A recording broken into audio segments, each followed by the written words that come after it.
Hello दोस्तों, welcome to Great Scholars Academy. मैं हूं सनी जैन और मैं वेलकम करता हूं आपका चैप्टर नंबर 3 में माइक्रो इकोनॉमिक्स के, जो कि बहुत ही ज़्यादा इम्पोर्टेंट है एग्जाम पॉइंट ऑफ व्यू से और बच्चों को समझ में नहीं आता, बहुत ही ज़्यादा डिफिकल्ट लगता है। लेकिन आज उसको इतना ईजी बना देंगे कि आप बिल्कुल इसे टिप्स पर याद कर पाओगे।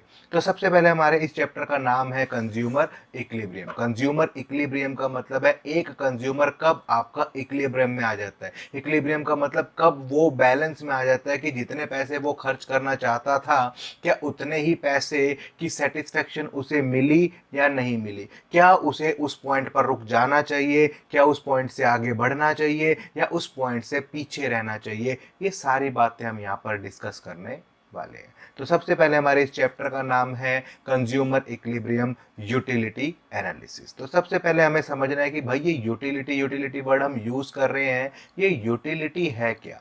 यूटिलिटी को सिंपल हम समझते हैं कि भाई यूटिलिटी जो है वो बेसिकली आपकी सेटिस्फैक्शन है जो आपको रिसीव होती है किसी भी प्रोडक्ट को कंज्यूम करते हुए, किसी भी प्रोडक्ट को कंज्यूम करते हुए। अब इसका मतलब क्या है? सपोज मुझे भूख लगी है और मुझे बहुत ज्यादा ही भूख लगने के कारण मैंने पिज्जा खाया, तो पिज्जा ने मेरी भूख को सेटिस्फाई किया। That is called utility. कि पिज्जा ने मुझे मेरी हंगर या मेरी भूख को शांत किया, उसने मुझे सेटिस्फेक्शन प्रोवाइड की, तो पिज्जा ने मुझे यूटिलिटी प्रोवाइड करी। तो सिंपल, किसी भी कॉमोडिटी की वांट सेटिस्फाइंग पावर को, किसी भी कॉमोडिटी की, किसी भी वस्तु की वांट सेटिस्फाइंग पावर को, वांट सेटिस्फाइंग पावर को हम क्या कहते हैं? यूटिलिटी। हर एक कॉमोडिटी के अंदर ये पावर होती है। इस बात को हमेशा याद रखिए कि ये कॉमोडिटी के अंदर हमेशा पावर बनी रहती है। तो जैसे अगर किसी कॉमोडिटी के अंदर सेटिस्फाई पावर नहीं होगी तो मैं उसे कभी कंज्यूम भी नहीं करूंगा। इसी कंसेप्ट को हम कार्डिनल यूटिलिटी भी कहते हैं। कार्डिनल यूटिलिटी का मतलब याद रखने का सिंपल तरीका, हम इसे कार्डिनल नंबर्स में मेजर करते हैं। हम इसे कार्डिनल नंबर्स में मेजर करते हैं। दैट इज लाइक 1 2 3 4, ये सब चीजें। बेसिकली मैंने क्या मतलब कहा कि भाई मुझे एक पिज्जा खाने से कितनी सेटिस्फेक्शन मिली, वो मैंने नंबर्स में बता दिया। तो मैं आपको एक टेबल समझा रहा हूँ, थोड़ा सा बेसिक समझा रहा हूँ ताकि आपको समझ में आ जाए। भाई पिज्जा है, पहला पिज्जा खाने से मुझे कितने यूनिट की सेटिस्फेक्शन मिली? से मुझे 50 यूनिट की सेटिस्फेक्शन मिली। जब मैं दूसरा पिज्जा खाऊंगा, देखो पहले मुझे बहुत ज्यादा भूख लगी हुई थी, पहले पेट बिल्कुल खाली था, तो जैसे ही मैंने पिज्जा खाया तो पहला पिज्जा मुझे सबसे ज्यादा सेटिस्फेक्शन देगा। अब मेरा पेट बिल्कुल खाली था, अब थोड़ा सा मेरा पेट भर गया, तो जब मैं दूसरा पिज्जा खाने वाला हूं तो वो मुझे उतनी सेटिस्फेक्शन नहीं देगा जितनी पहले पिज्जा ने दी। तो बेसिकली इसका मतलब क्या हुआ कि जब मैं सेकंड पिज्जा को कंज्यूम करने की कोशिश कर रहा हूं तो उससे सेटिस्फेक्शन तो मिल रही है, लेकिन उतनी सेटिस्फेक्शन नहीं मिल रही जितनी मुझे मिलनी चाहिए थी। तो ऐसे ही जब मैं तीसरा पिज्जा खाऊंगा तो 30 यूनिट्स, जैसे ही मैं फोर्थ पिज्जा खाऊंगा तो 20 यूनिट्स, जैसे ही मैं फिफ्थ पिज्जा कंज्यूम करूंगा तो 10 यूनिट्स। देखो अभी भी सेटिस्फेक्शन तो मिलती जा रही है, लेकिन जैसे जैसे मैं पिज्जा कंज्यूम करता जा रहा हूं मेरा पेट जो है भाई वो भरता जा रहा है। तो जब मैं सिक्स्थ पिज्जा कंज्यूम करने वाला हूं तो मुझे कोई सेटिस्फेक्शन नहीं मिलेगी। इसका मतलब मेरा पेट जो है वो गले तक भर चुका है। अब मुझे एक भी पिज्जा पेट में जाने की जगह नहीं है। फिर भी अगर मैं जबरदस्ती एक पिज्जा और कंज्यूम कर लूं तो ये भैया हो गया आपकी नेगेटिव यूटिलिटी। नेगेटिव यूटिलिटी का मतलब जो अभी तक बेचारे पिज्जा अंदर गए थे ना, वो भी बाहर आ जाएंगे। तो क्या मतलब है, यहां से लेके यहां तक आपको मिल रही है पॉजिटिव यूटिलिटी, यहाँ तक आपको उसके बाद मिल रही है जीरो यूटिलिटी, यानी अब आपको कोई सेटिस्फेक्शन फील नहीं हो रही, आपका पेट जो है वो कंप्लीट गले तक एकदम भरा हुआ है, अब आप कुछ भी नहीं। और अगर इसके बाद भी आपने कंज्यूम करने की कोशिश की तो आपको यहाँ पर मिल रही है नेगेटिव यूटिलिटी, यानी कि आप यहाँ पर वोमिट मार दोगे, जो भी चीजें अंदर गई थी वो सारी की सारी बाहर निकाल दोगे। क्लियर है मेरी बात? Utility done. इसके बाद इंपॉर्टेंट कंसेप्ट ध्यान से समझना, जितनी ज्यादा सेटिस्फेक्शन मुझे मिलेगी, जितनी ज्यादा सेटिस्फेक्शन मुझे मिलेगी उतना ही ज्यादा मैं प्राइस पे करूंगा, प्राइस पे करूंगा हाई। तो यानी कि जब मैं पहला पिज्जा खरीदने जा रहा हूं, मुझे 2-3 दिन से सपोज करो खाना नहीं मिला और मैं पहला पिज्जा खरीदने जा रहा हूं, तो मैं उसके लिए 100, 200, 500 कितने रुपए भी दे सकता हूं, क्योंकि मैं कई दिन से भूखा हूं। तो पहला पिज्जा में ज्यादा प्राइस पे करूंगा, जैसे ही मैं एक पिज्जा खा लूंगा पेट की भूख शांत हो जाएगी, तो मैं दूसरे पिज्जा के लिए उतना प्राइस पे नहीं करूंगा जितना मैंने फर्स्ट पिज्जा के लिए पे किया था। क्लियर मेरी बात? अब हम बढ़ते हैं चैप्टर की ओर ताकि हम थोड़ा सा उसे कर सके। तो चैप्टर में हम कई सारे मेन टॉपिक पढ़ने वाले हैं। व्हाट इज कंज्यूमर, यूटिलिटी क्या होती है, कार्डिनल और ऑर्डिनल मेजरमेंट ये भी मैं आपको डिटेल में बताऊंगा, टोटल यूटिलिटी, मार्जिनल यूटिलिटी ये सब चीजें क्या है, लॉ क्या है, ये सब चीजें हम यहाँ पर पढ़ने वाले हैं। तो सबसे पहले भैया पूछते हैं कंज्यूमर कौन है। कंज्यूमर है आपका वो बंदा, वो पर्सन जो आपकी चीजों को कंज्यूम करता है। किस लिए कंज्यूम करेगा? ताकि उसे सेटिस्फेक्शन मिले। कंसेप्ट ऑफ यूटिलिटी की बात करें तो यूटिलिटी को हमने सेटिस्फेक्शन की बात कर ही ली। तो देखो want satisfying power of a commodity, हर एक कमोडिटी में, हर एक वस्तु में कोई ना कोई सेटिस्फाइंग पावर होती ही है, वो कस्टमर के किसी ना किसी जरूरत को सेटिस्फाई करती ही है। That is called want a satisfying power of a commodity. इसके बाद हमारे पास आ जाता है कार्डिनल और ऑर्डिनल। मैंने अभी अभी आपको कार्डिनल समझा ही दिया था कि कार्डिनल जब मैं किसी भी यूटिलिटी को नंबर्स में मेजर करने की कोशिश करता हूं तब वो कार्डिनल बन जाता है, और जब मैं किसी भी कंसेप्ट को ऑर्डिनल यानी कि रैंक में मेजर करने की कोशिश करता हूं तब वो आपका ऑर्डिनल बन जाता है। तो अभी आपको सिर्फ ऑर्डिनल कंसेप्ट को बिल्कुल नहीं समझना, क्योंकि जब मैं 4th चैप्टर की वीडियो अपलोड करूंगा तो मैं आपको डिटेल में ऑर्डिनल कंसेप्ट समझाऊंगा। तो ये बेसिकली अभी आपका 4th चैप्टर है, इसे हमें बिल्कुल भी टच नहीं करना। अभी हमें सिर्फ क्या समझना है, क्या मानना है कि हम यूटिलिटी को नंबर्स में मेजर कर सकते हैं। पहला पिज्जा खाने से कितने नंबर की सेटिस्फेक्शन मिली? 50 नंबर की। तो हमने मान लिया कि यूटिलिटी को हम नंबर्स में मेजर कर सकते हैं। ओके हो गया। अब कंसेप्ट ऑफ टोटल यूटिलिटी और मार्जिनल यूटिलिटी। अब देखो, सबसे पहले मैंने ये एक टेबल बनाई थी। अब आप यहाँ पर देख रहे हो कि देखो यूटिलिटी हमेशा कम होती जा रही है, कम होती जा रही है, कम होती जा रही है, कम होती जा रही है। इसको हम कहते हैं मार्जिनल यूटिलिटी। जैसे जैसे मैं अपनी कंजप्शन को बढ़ाता जा रहा हूँ, जैसे जैसे मैं एक पिज्जा के बाद एक पिज्जा के बाद एक पिज्जा खाता जा रहा हूँ, तो मेरी जो कंजप्शन है उसके अंदर फर्क आता जा रहा है, मेरी सेटिस्फेक्शन कम होती जा रही है, तो यूटिलिटी में चेंज दिखाई दे रहा है। मार्जिनल का मतलब क्या होता है, सबसे पहले वो समझ लो। मार्जिनल का मतलब होता है चेंज। हमेशा याद रखना ये वर्ड आपका पूरी की पूरी इकोनॉमिक्स में कम से कम 10 बार यूज होगा। तो मार्जिनल मतलब चेंज, मार्जिनल मतलब चेंज। किस में चेंज शो कर रहा है? टोटल में। अभी मैं आपको ये डिटेल भी बताऊंगा, लेकिन अभी मार्जिनल सिर्फ आपको पहली बार वर्ड यूज हुआ, तो मार्जिनल का मतलब चेंज। तो क्या दिखा रहा है देखो, अब मैं इसे कैसे स्टडी करूं कि जैसे जैसे मैं पिज्जा को कंज्यूम करता जा रहा हूं यूटिलिटी में चेंज आता जा रहा है, यूटिलिटी हमेशा कम होती जा रही है, सेटिस्फेक्शन हमेशा कम होती जा रही है। क्यों कम होती जा रही है? क्योंकि मेरा पेट जो है वो भरता जा रहा है। क्लियर मेरी बात? इसके बाद हम यहाँ से आगे थोड़ा सा मूव करें ताकि मैं आपको एक नया कंसेप्ट और समझा सकूं। देखो,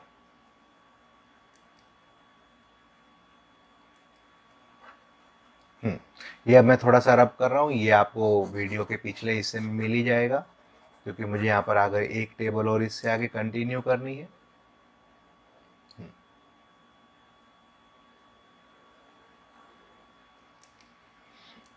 यहाँ हमारा -10 था भाई, कहाँ गया हमारा -10? ये रहा -10। अब देखो, यहाँ पर था मार्जिनल यूटिलिटी, अब मैं आपकी टोटल यूटिलिटी की टेबल बना रहा हूँ। देखो टोटल यूटिलिटी, अगर मैं आपसे पूछूं कि भाई आपने 2 पिज्जा कंज्यूम करे, आपने 2 पिज्जा कंज्यूम करे तो आपको टोटल कितनी यूटिलिटी मिली, तो आप कैसे निकालोगे? वही पहला पिज्जा खाने से 50 की यूटिलिटी मिली, दूसरा खाने से 40 की यूटिलिटी मिली, तो टोटल 2 पिज्जा खाने से 90 की यूटिलिटी मिली। तो इसका मतलब जब मैं मार्जिनल यूटिलिटी का टोटल करता चला जाऊंगा तो मेरे पास क्या चीज आ जाएगी, दैट इज टोटल यूटिलिटी। तो थर्ड यूनिट तक कितनी टोटल यूटिलिटी मिली, 120, फिर 120 प्लस 20 दैट इज 140, फिर प्लस किया 10, 150। तो इसका मतलब क्या हुआ, 5 पिज्जा खाने से टोटल कितनी यूटिलिटी मिली, सारी की सारी यूटिलिटी को ऐड कर दूं ना, उसके बाद 6th पिज्जा खाने से आपको कोई यूटिलिटी नहीं मिल रही, तो सेम जो पिछली बार यूटिलिटी थी वही रहेगी 150, और इसके बाद 140, एक यूटिलिटी कम, तो यहाँ पर आपकी 50।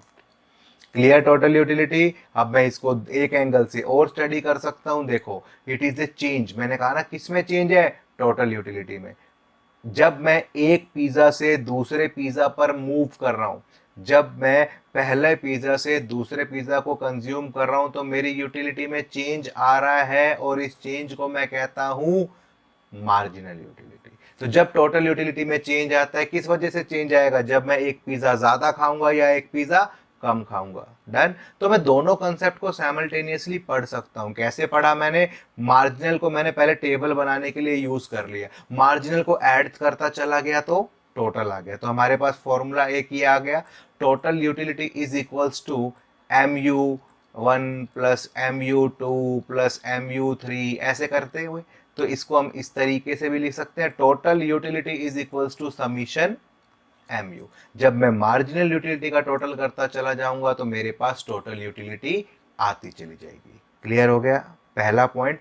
दूसरा पॉइंट, दूसरा फॉर्मूला बता रहा हूं। देखो अगर मैं कंसेप्ट समझ गया ना, फिर मेरे पास टेंशन नहीं है किसी भी चीज को रट्टा मारने की। अब मार्जिनल यूटिलिटी, सपोज करो मुझे 4th यूनिट की मार्जिनल यूटिलिटी निकालनी है। मैंने कहा भैया मुझे MU4 निकालना है। हमारा फॉर्मूला है total utility n minus total utility n-1। तो बेसिकली हमने क्या किया यहाँ पर, टोटल यूटिलिटी 4th यूनिट पर minus total utility n-1, that is total utility 3rd unit पर। अब देखो टोटल यूटिलिटी 3rd यूनिट पर है 120 और 4th यूनिट पर है 140।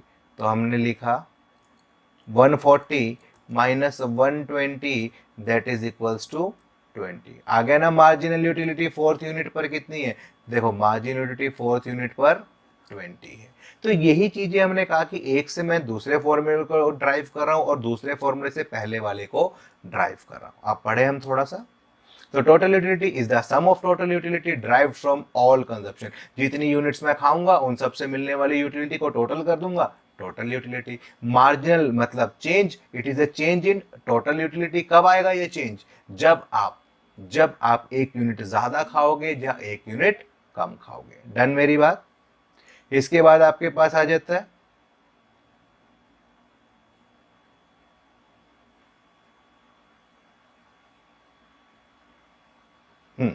ये टेबल बना रखी है, आप मेरी वाली टेबल भी बना सकते हो, बड़ी इजी रहेगी, आपको कोई टेंशन नहीं रहेगी। अब आ जाता है डायग्राम। देखो डायग्राम में आपको अपनी वाली टेबल से सिखाऊंगा ताकि आपको कोई भी डाउट या कोई भी कंफ्यूजन ना रहे। तो मैं थोड़ा सा इसका जूम को कम कर देता हूं ताकि आप एक बार ये बिल्कुल क्लियर कट समझ सको, साइड बाय साइड आप इन चीजों को देख सको। देखो अब मैं आपको डायग्राम बना के दिखा रहा हूं। सबसे पहले ये वाला हमारा जो कंसेप्ट था, दैट इज, ये थी हमारी मार्जिनल यूटिलिटी और ये थी हमारी टोटल यूटिलिटी। अब मैं दोनों डायग्राम को साइमल्टेनियसली बनाऊंगा, ध्यान से देखना कैसे बनाया है मैंने डायग्राम। इसलिए मैं थोड़ा सा जूम आउट कर दिया ताकि आप टेबल भी साइड बाय साइड देख सको और डायग्राम भी।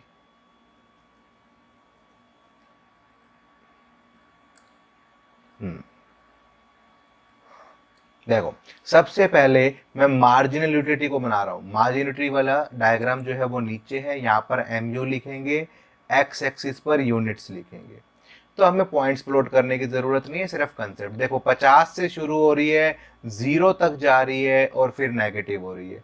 तो मतलब बेसिकली यहाँ से शुरू हो रही है, ये 0 तक जा रही है, जा रही है, जा रही है, और फिर नेगेटिव होती जा रही है।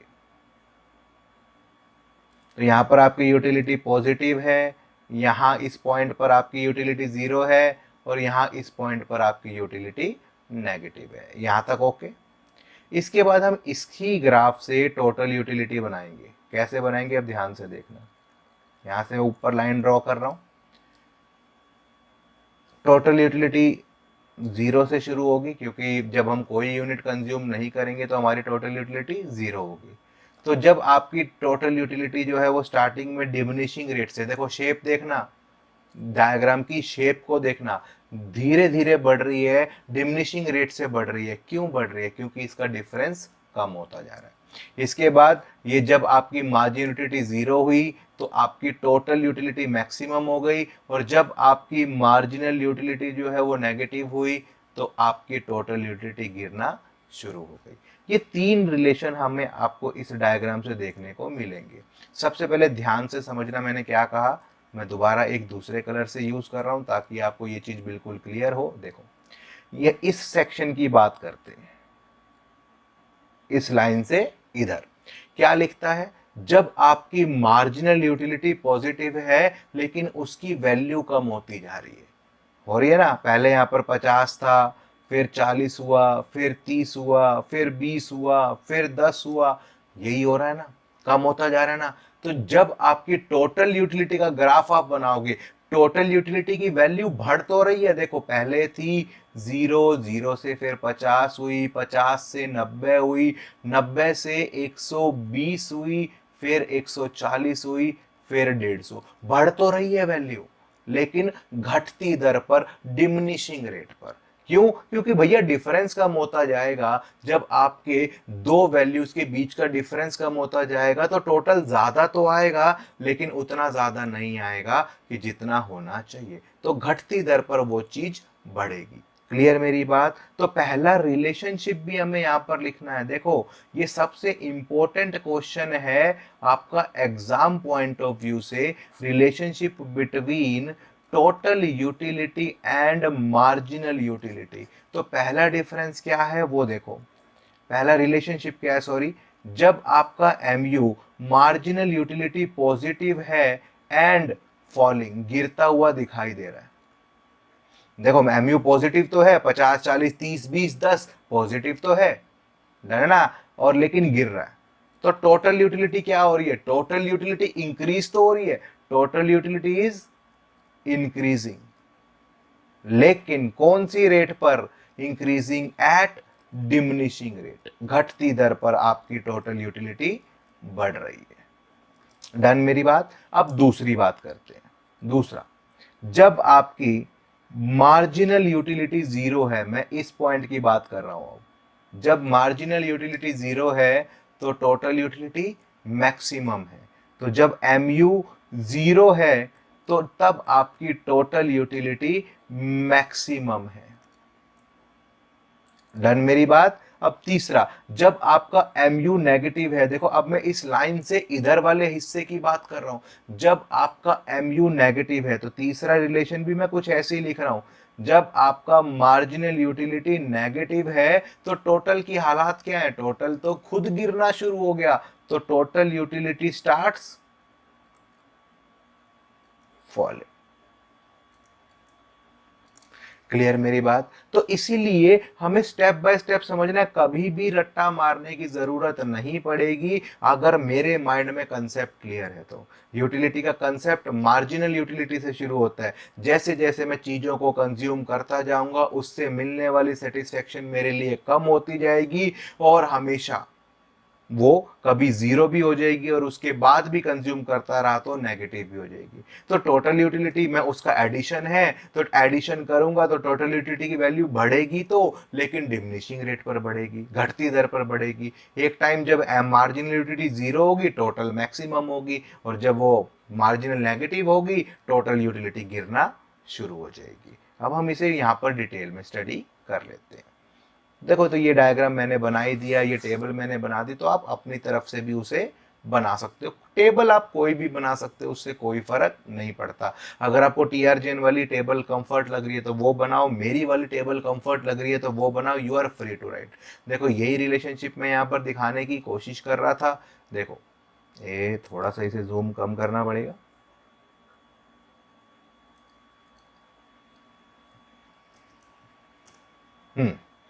तो यहाँ पर देखो ये आ गया। तो यहाँ पर सबसे पहले आपका एम यू पॉजिटिव दिखाई दे रहा है, टोटल यूटिलिटी डिमिनिशिंग रेट पर बढ़ रही है।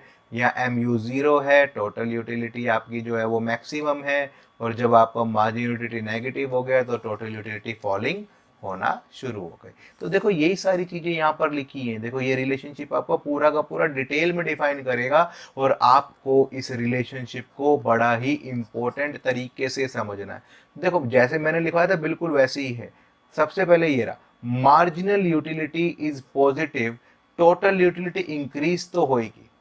देखो जब तक आपकी मार्जिन यूटिलिटी पॉजिटिव रहेगी टोटल यूटिलिटी बढ़ती रहेगी। thus as long as margin utility remains positive total utility goes on increasing। और जब आपकी मार्जिनल यूटिलिटी जीरो हो जाएगी तो टोटल यूटिलिटी मैक्सिमम हो जाएगी। डन। और जब आपकी मार्जिन यूटिलिटी नेगेटिव हो जाएगी तो तब आपकी टोटल यूटिलिटी क्या हो जाएगी, फॉलिंग हो जाएगी, डिमिनिशिंग रेट पर गिरना शुरू हो जाएगी। क्लियर मेरी बात। इसके बाद यही रिलेशनशिप देखो ये सबसे इंपॉर्टेंट है, मैंने कहा था ना रिलेशनशिप इंपॉर्टेंट है। तो देखो दो फॉर्मूले तो हमने वही जो हमने स्टार्टिंग में फॉर्मूले लिखे थे कि total utility is equal to summation MU. अब टोटल यूटिलिटी इंक्रीज होगी जब तक आपकी एमयू पॉजिटिव है, फिर से वही बात लिख रहा है। एमयू जीरो है जब टोटल यूटिलिटी मैक्सिमम होगी, एमयू नेगेटिव है टोटल यूटिलिटी गिरना शुरू हो जाएगी।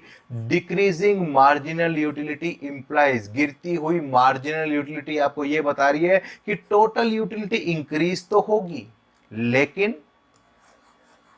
घटती दर पर, डिक्रीजिंग रेट पर। क्लियर मेरी बात, यहां तक कोई दिक्कत?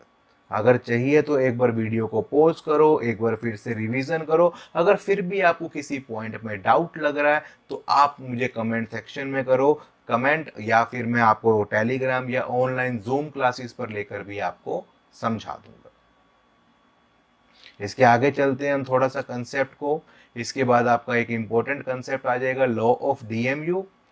लॉ ऑफ डीएमयू कुछ नहीं है, देखो diminishing marginal utility. Margin utility हमने पढ़ लिया कि जैसे जैसे चीजों को कंज्यूम करता जाऊंगा यूटिलिटी में चेंज आएगा। चेंज भी क्या आएगा, यूटिलिटी कम होती चली जाएगी। तो लॉ बना दिया इसको भाई कि हर चीज को मैं कंज्यूम करता जाऊंगा उससे मिलने वाली सेटिस्फेक्शन मेरे लिए कम होती जाएगी। यही है आपका लॉ ऑफ डीएमयू। तो लिखता है ये रहा, law of diminishing marginality states that as more and more standard units of a commodity are consumed, marginality derived from each and every unit must decline. It is a natural phenomena, it happens in all goods and services। Important चीज है ये नाम।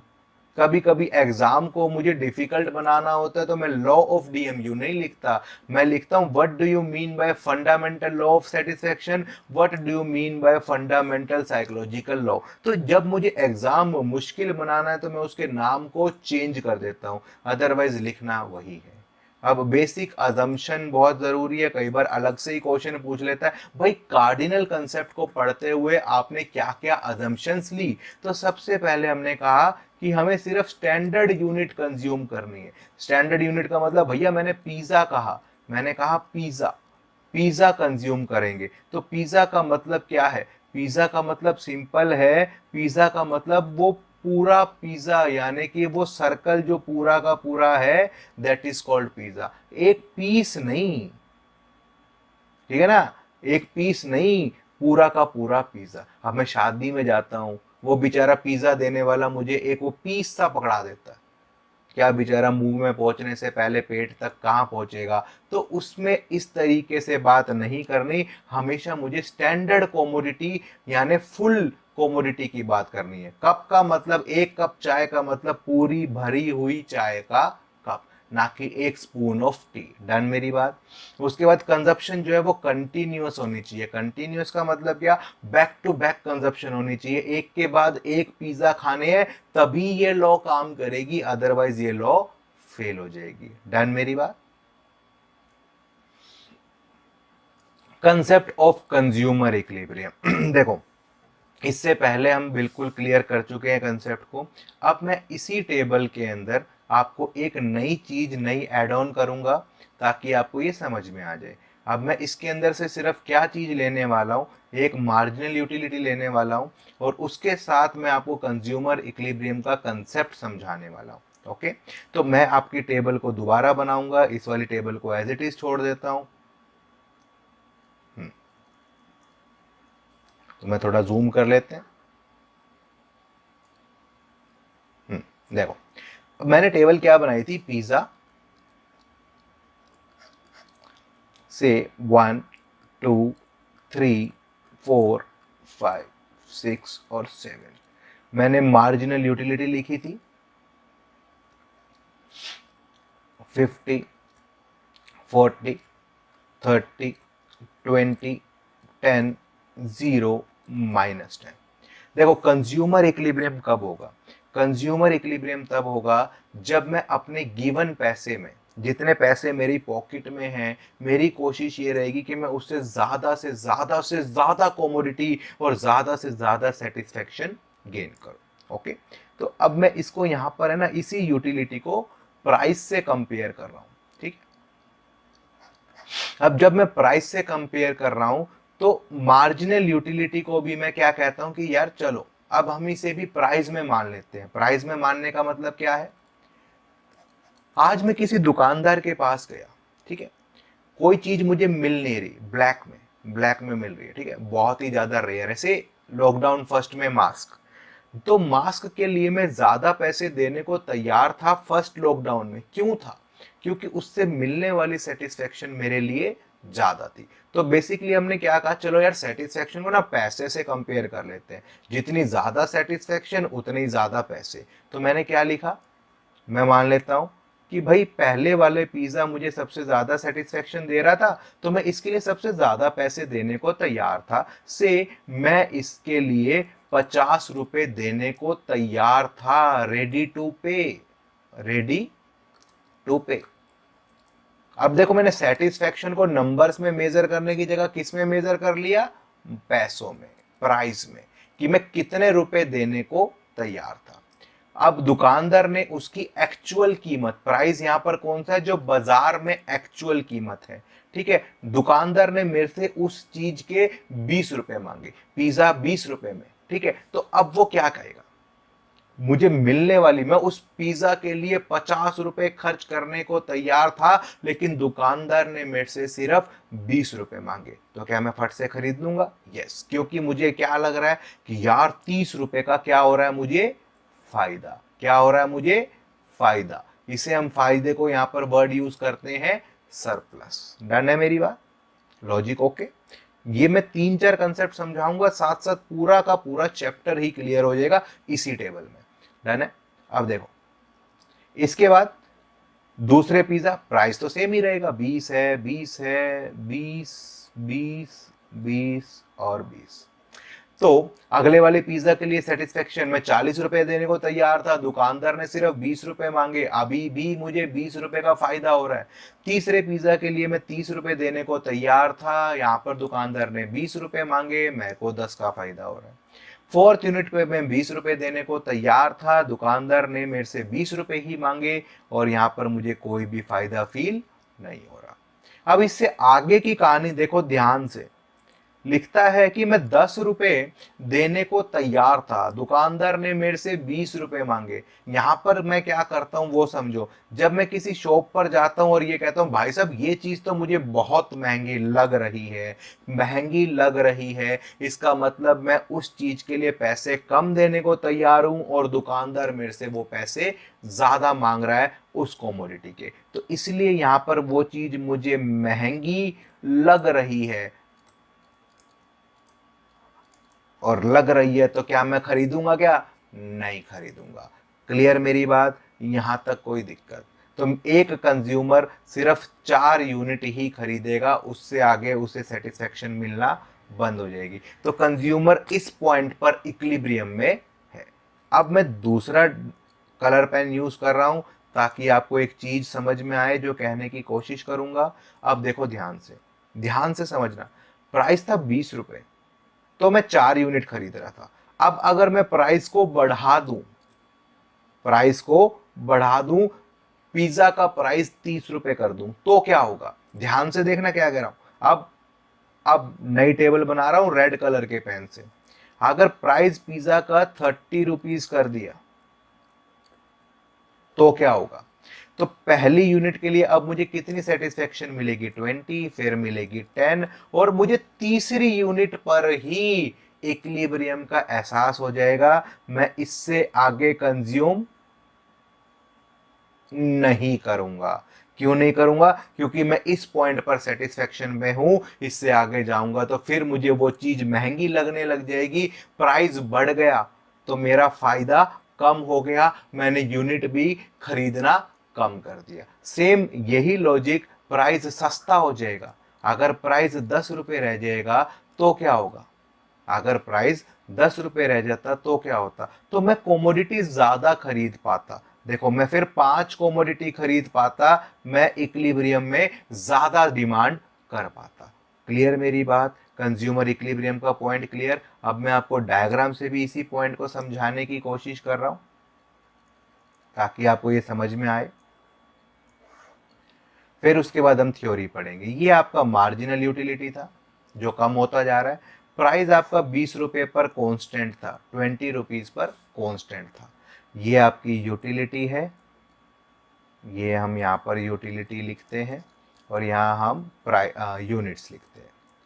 तो ध्यान से देखो, ये वाली लाइन आपकी यूटिलिटी की है, ये आप प्राइस पे करने की कोशिश कर रहे हो। अब देखो, यूटिलिटी ज्यादा है और प्राइस कम पे कर रहे हो, तो ये एरिया है आपका कंज्यूमर सरप्लस का। यहां पर कंज्यूमर को फायदा हो रहा है। ये वाला पॉइंट जो है ये मैं इसको हाईलाइट कर रहा हूं। ये वाला पॉइंट है आपका कंज्यूमर इक्विलिब्रियम का। इसे मैं ई नाम दे रहा हूं, इक्विलिब्रियम। इक्विलिब्रियम का मतलब जितने पैसे कस्टमर देने को तैयार था बाजार में, वो चीज उतने की ही मिल रही थी। ये वो पॉइंट था जहां पर कस्टमर इससे ज्यादा सामान नहीं खरीद सकता था। इससे ज्यादा सामान खरीदने की कोशिश करता तो उसे नुकसान होता। क्लियर मेरी बात? तो यही चीज मैं आपको यहाँ पर बताने की कोशिश कर रहा था। अब देखते हैं कंसेप्ट को। तो सबसे पहले consumer equilibrium refers to the situation where consumer gets maximum satisfaction with his given income। जितने पैसे उसके पास हैं वो इस तरीके से खर्च करने की कोशिश करता है कि उसे ज्यादा से ज्यादा सेटिस्फेक्शन मिले।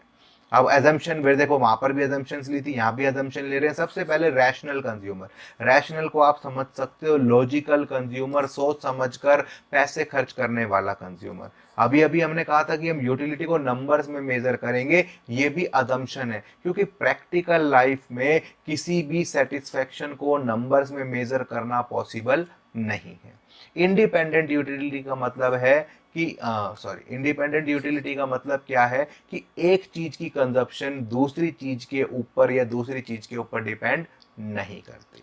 एग्जाम्पल के तौर पे ध्यान से सुनना, यहाँ पर अजम्पशन ले रखी है, प्रैक्टिकल लाइफ में इसका उल्टा होता है, इसीलिए हमें अजम्पशन लेनी है। ये बिल्कुल ऐसे कह रहा है कि भैया आप चाय बना रहे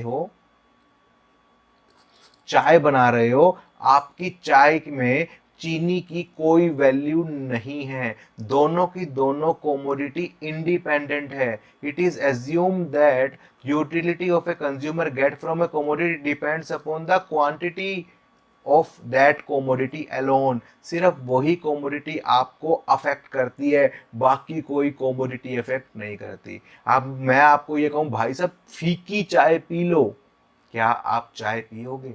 नहीं पियोगे। तो यहां पर देखो अजम्पशन लेनी पड़ी। प्रैक्टिकल लाइफ में क्या होता है कि एक चीज की कंजप्शन दूसरी चीज पर डिपेंड करती है। चाय में चीनी होती तो मैं पीता, that is called dependent utility. लेकिन हम अजम्पशन क्या ली कि हमें भाई एक चीज की कंजप्शन दूसरी चीज पर डिपेंडेंट नहीं है। और यहाँ पर मनी को भी हमने कांस्टेंट मान रखा है। मनी को कांस्टेंट मानने का मतलब है कि 10 साल पहले मैं 1 रुपए में सपोज 4 टॉफी खरीद सकता था, आज भी इतने महंगाई के जमाने में भी 1 रुपए में 4 टॉफी खरीद सकता हूं। दूसरे तरीके से समझूं, अमीर आदमी के पास है 100 रुपए, गरीब आदमी के पास है 100 रुपए, दोनों एक दूसरे को सेम सेटिस्फेक्शन दे रहे हैं, जो कि प्रैक्टिकल लाइफ में पॉसिबल नहीं है। इसलिए हमें ये अजम्पशंस में स्टडी करना पड़ता है। Marginal utility analysis when one commodity case और two or more commodity case. One commodity case को मैंने आपको डिटेल में समझा ही दिया। देखो ये रहा, देखो marginal utility of a money refers to the worth of a rupee. 1 रुपए में कितना सामान खरीद सकते हो, that is called money value या मार्जिनल यूटिलिटी ऑफ मनी। और यहाँ पर हमने इसे कांस्टेंट मान रखा है, तो इसलिए इसकी कोई रेलिवेंस पूरे चैप्टर में नहीं है। ये आ गया आपका ये रहा, देखो consumer equilibrium one commodity case. तो जो टेबल मैंने आपको समझाई थी बिल्कुल वही टेबल आप बनाने वाले हो, उसके अलावा आपको इस टेबल में कोई और चीज समझाने की जरूरत नहीं है। मैं एक चीज और एड ऑन कर रहा हूं से, यहाँ पर जो मेरा प्राइस था 20 रुपए, अगर मेरा प्राइस जो है वो 40 रुपए हो जाएगा या 30 रुपए हो जाएगा, तो ये लाइन ऊपर चली जाएगी। महंगी होगा प्राइस तो ऊपर जाएगी ना। तो देखो सरप्लस जो था वो कम हो गया, तो प्राइस महंगा हो जाएगा तो कंज्यूमर का फायदा कम हो जाएगा। और अगर प्राइस सस्ता हो जाएगा, 10 रुपए रह जाएगा, तो कंज्यूमर का सरप्लस बढ़ जाएगा, कंज्यूमर का फायदा बढ़ जाएगा। और सरप्लस बढ़ेगा तो वो ज्यादा कमोडिटी खरीदेगा। क्लियर है मेरी बात? देखो अब यहां पर इसने फॉर्मूला क्या दिया, एक कंज्यूमर इक्विलिब्रियम में कब होगा। अगर मैं इस टेबल को देखूं तो एक कंज्यूमर इक्विलिब्रियम में कब होगा, जब उसकी मार्जिनल यूटिलिटी और जो वो प्राइस पे करने वाला था, marginal utility of X is equals to price of X. Clear है मेरी बात? तो यहां पर ही वो कंज्यूमर इक्विलिब्रियम में होगा। तो देखो M U is downward sloping, M U हमेशा डाउनवर्ड स्लोपिंग होती है, कम रहती है। Price indicate the market price, price जो शो कर रहा है वो मार्केट प्राइस को शो कर रहा है। और इक्विलिब्रियम वहां पर स्टक होगा जहां पर आपका प्राइस और मार्जिनल यूटिलिटी एक दूसरे के बराबर होंगे। तो देखो लिख रहा है ना, when the price he is willing to pay, जितने पैसे वो खर्च करना चाहता था और दुकानदार ने जितने पैसे मांगे, but he is actually paying, जब वो बराबर होगा तब वो आपका इक्विलिब्रियम में हो जाएगा। डन मेरी बात? तो इसलिए मैं इसको एक फॉर्मूला और दे सकता हूं, एक फॉर्मूले का नाम और दे सकता हूं, से M U X by price of X is equals to M U M. Marginal utility of money को मैंने यहाँ पर कांस्टेंट माना है, तो इसकी वैल्यू को मैं अगर 1 भी मान लूँ, तो यहाँ पर अगर मैं क्रॉस मल्टीप्लाई करता हूँ तो M U X is equals to price of X. इतनी सी ही स्टोरी मुझे याद रखनी है, इससे ज़्यादा स्टोरी इसके अंदर कोई ज़रूरत नहीं है। तो देखो ये जो टेबल इन्होंने भारी सी बना रखी है ना, जो मैं आपको ऊपर दिखा रहा हूँ, तो आप इसे भी समझ सकते हो। देखो यहाँ पर प्राइस 1 रुपया था, 2 यूनिट की सेटिस्फेक्शन मिल रही थी, बहुत ही ज़्यादा कॉम्प्लिकेटेड करके दिखाने की कोशिश की गई है। हकीकत में ये इतना कॉम्प्लिकेटेड कंसेप्ट है ही नहीं। इसके बाद आपके पास देखो टू कमोडिटी केस शुरू हो जाएगा। टू कमोडिटी केस के अंदर मैं आपको अपनी टेबल बनाकर बता देता हूँ ताकि आपको इसके अंदर दिक्कत ना आए। लेकिन यहाँ पर अब 2 कमोडिटी यूज कर रहा है, एक एक्स है और एक वाई है, और दोनों ही मनी के बराबर है, क्योंकि पैसे तो आपके पास सेम है ना, जितने पैसे आप खर्च करोगे। तो जब दोनों एम यू एम के बराबर हैं तो आपकी यहाँ पर marginal X by price of X is equals to M U Y by price of Y is equals to marginal utility of money. तो जब दोनों की दोनों चीजें एम यू एम के बराबर है तो मैं इस इक्वेशन को इस तरीके से भी लिख सकता हूँ। हो गया ओके? ये देखो इसने बहुत ही ज़्यादा शॉर्टकट मार दिया, लेकिन हकीकत में ये इतना शॉर्टकट नहीं है। अब यहाँ पर आपको इस टेबल को देखकर मैं ये चीज़ समझाता हूँ, ध्यान से समझना कैसे।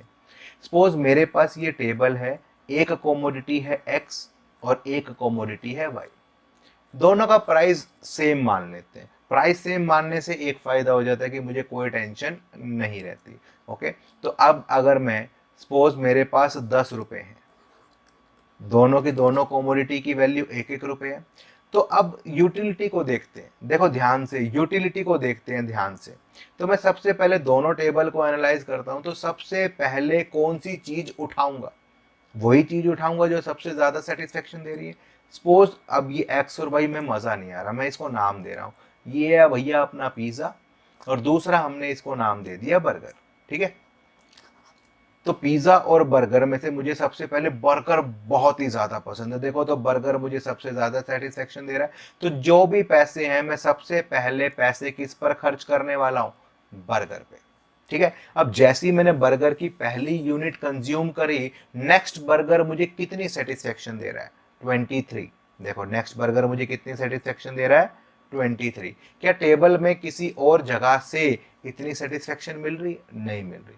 तो मैं दूसरे नंबर पर किसको कंज्यूम करूंगा, बर्गर को। अब मैं देखता हूं तीसरे नंबर पर, तीसरे नंबर पर भी मैंने देखा कि भैया बर्गर अभी भी मेरे लिए बड़ी ही ज्यादा सेटिस्फेक्शन दे रहा है। तो टेबल में मैंने क्या किया, तीसरे नंबर पर भी मैंने बर्गर ही खरीदा। लेकिन अब फोर्थ नंबर पर देखता हूं तो देखो 19 के बाद मुझे बर्गर खाता हूं तो 16 सेटिस्फेक्शन मिल रही है, लेकिन अगर मैं पिज्जा खाता हूं तो मुझे 17 यूनिट्स की सेटिस्फेक्शन मिल रही है। तो मैं क्या करूंगा, फोर्थ नंबर पे किस चीज के ऊपर कंज्यूम करूंगा, फोर्थ नंबर पे कंज्यूम करूंगा पिज्जा को। डन हो गया। अब आ जाते हैं फिफ्थ नंबर पे। फिफ्थ नंबर पे देखो कौन सी चीज को कंज्यूम करने वाला हूं, बर्गर को। बर्गर मुझे 16 सेटिस्फेक्शन दे रहा है। और अगर सिक्स्थ की बात करूं तो पिज्जा। क्लियर मेरी बात। तो मुझे क्या करना है, बेसिकली इस टेबल में से जो चीज मुझे सबसे ज्यादा सेटिस्फेक्शन दे रही है सबसे पहले उसे कंज्यूम करना है। टू कमोडिटी केस में आपके पास दो कमोडिटी है, जो चीज सबसे ज्यादा कंजप्शन देगी, जो सबसे ज्यादा सेटिस्फेक्शन देगी, पहले उसे कंज्यूम करूंगा, उसके बाद मैं दूसरी चीजों को कंज्यूम करना शुरू करूंगा। क्लियर है मेरी बात। यहां तक कोई डाउट हो तो सोचो, हो तो कमेंट कर देना, मैं आपको बिल्कुल क्लियर कट कर दूंगा। तो अभी मैंने सिर्फ 6 रुपए खर्च करे हैं, ऐसे में 10 रुपए है मेरे पास, तो मैं जितने चाहूं उतनी कमोडिटी खरीद सकता हूं 10 रुपए तक। अल्टीमेट मेरा लॉजिक सिर्फ एक ही है, सेटिस्फेक्शन को मैक्सिमम करना। 10 रुपए में घर पर ज्यादा से ज्यादा सेटिस्फेक्शन लेकर जाना ही मेरा बेसिक ऑब्जेक्टिव है। तो टू कमोडिटी केस है तो दो डायग्राम बना दिए हमने, ये सपोज एक्स का डायग्राम है, ये सपोज वाई का डायग्राम है, जहां पर दोनों एक दूसरे को इंटरसेक्ट करेंगे, that is called point of equilibrium.